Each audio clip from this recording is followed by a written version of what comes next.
Salut les amis, j'espère que vous allez bien. Pour ma part, ça va alhamdulillah. Beaucoup d'entre vous ont déjà entendu parler de l'apartheid, mais peu d'entre vous connaissent concrètement les lois que prônait l'apartheid. Qu'est-ce qui était réellement interdit ou autorisé en Afrique du Sud? Alors pour vous rappeler un petit peu, l'apartheid est né en 1948 par le Parti national après avoir gagné les élections générales sud-africaines. Voulant être un pays occidental au même titre que n'importe quel pays européen, les Afrikaners ou le Parti national mettent en place l'apartheid afin d'écarter les Noirs. Aujourd'hui, je vais vous présenter les lois les plus racistes en même temps stupides de l'apartheid. Pour voir toutes les lois, j'ai mis un lien dans la description. Alors, n'oubliez pas de vous abonner et d'activer la cloche de notification. Allez, let's go!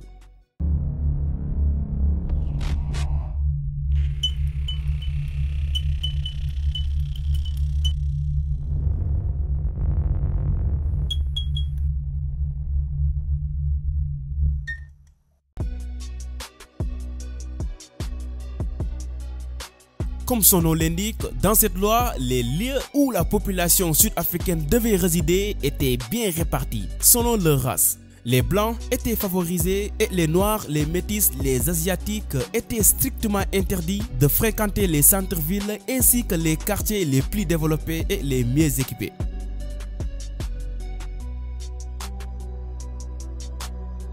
Cette loi avait pour but de classer et enregistrer la population du pays en fonction de leurs caractéristiques raciales afin de déterminer les personnes de race blanche, métisse ou noire. Par exemple, un blanc qui s'est marié avec une autre race n'est plus considéré comme blanc, ou un enfant qui a un père métis et une mère blanche est nécessairement considéré comme métis. Et si le père était métis et la mère noire, l'enfant était classé comme étant noir. Je ne vais pas rentrer encore plus dans les détails, mais en gros, c'est ce que cette loi désignait.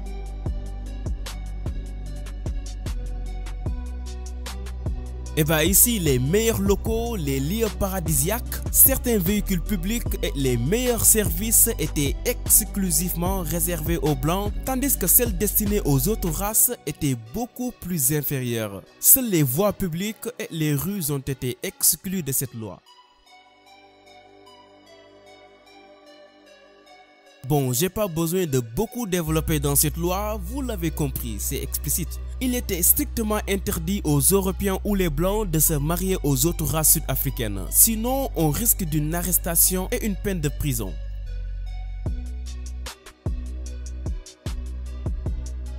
La loi d'immoralité n'interdit pas le mariage, mais c'était spécialisé dans l'interdiction de relations sexuelles entre blancs et non-blancs. Et une peine de 7 ans de prison attendait à les deux personnes qui n'ont pas respecté cette loi. Renforcée par une nouvelle loi homonyme en 1957, ces dispositions relatives aux relations sexuelles entre blancs et non-blancs sont supprimées en 1985.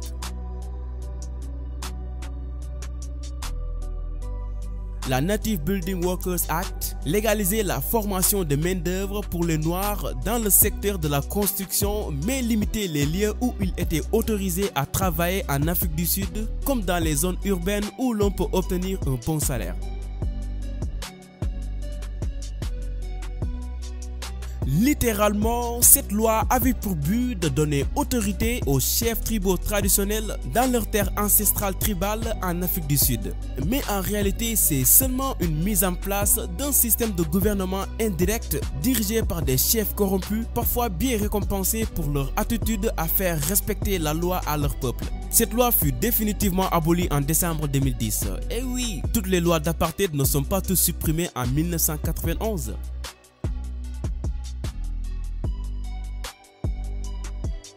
Cette loi exigeait à tous les Noirs ayant plus de 16 ans de se munir d'un laissez-passer, un document qui leur donnait autorisation de fréquenter dans certains quartiers blancs au-delà des horaires de travail.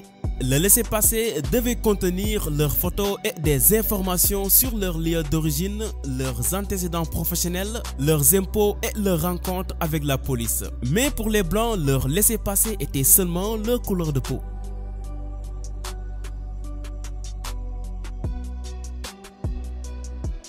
Bantu Education Act était une loi qui imposait la ségrégation dans tous les établissements d'enseignement, y compris dans les universités. De nouvelles universités et collèges ont été créés pour les différents groupes non blancs en 1959. Ainsi, 30% des écoles noires n'avaient pas d'électricité, 25% n'avaient pas d'eau courante et moins de la moitié avaient de la plomberie.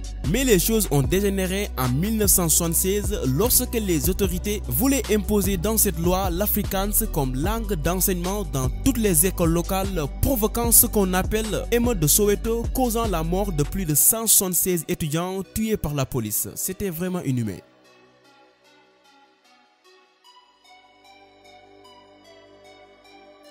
Réformée de manière progressive, cette loi interdisait le droit de grève pour la population noire, sachant que beaucoup de Noirs travaillaient dans de mauvaises conditions dans les secteurs des mines, de l'agriculture, des chemins de fer, du gouvernement et même des services domestiques.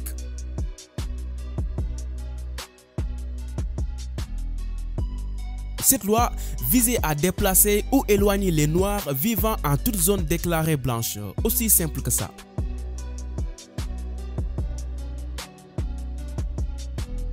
Cette loi destituait la franchise électorale des électeurs non blancs de la province du Cap.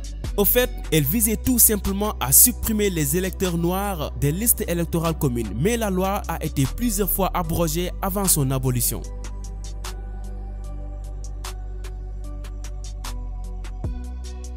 Ici, il s'agit de renforcer l'autonomie des Bantoustans ethniques sous administration d'autorités tribales. L'objectif principal de cette loi était d'accorder finalement l'indépendance aux Bantous, privant ainsi les Noirs de leur citoyenneté sud-africaine, augmentant ainsi le pourcentage de Blancs en Afrique du Sud. Par conséquent, des provinces sud-africaines comme le Transkei, le Ciskei, le Lebowa et bien d'autres deviennent des États autonomes mais non reconnus internationalement.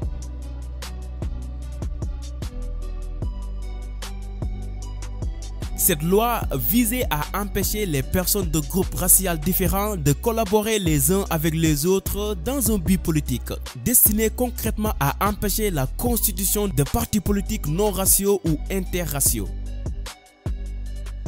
Après des années et des années de lutte contre l'apartheid, l'arrivée au pouvoir de Frédéric de Klerk en 1989 va tout changer. Il mena des réformes qui mirent fin à la politique raciste d'apartheid le 30 juin 1991. Cependant, comme on l'avait constaté, toutes les lois ne sont pas supprimées définitivement, mais quand même la majeure partie d'entre elles sont abolies. En 2005, le Parti national ou bien le NNP se dissout après s'être rallié à l'ANC, le Congrès national africain, l'acteur majeur de la lutte contre l'apartheid. C'est ici que la vidéo s'achève. Dites-nous votre opinion sur l'apartheid. Je sais que vous y avez quelques mots à dire. Allez dans l'espace commentaire et si cette vidéo vous a plu, n'oubliez surtout pas de l'aimer et de la partager à vos amis. C'est la récompense. Abonnez-vous à la chaîne pour recevoir des vidéos toutes les semaines. Allez, on se donne rendez-vous à la prochaine. Ciao!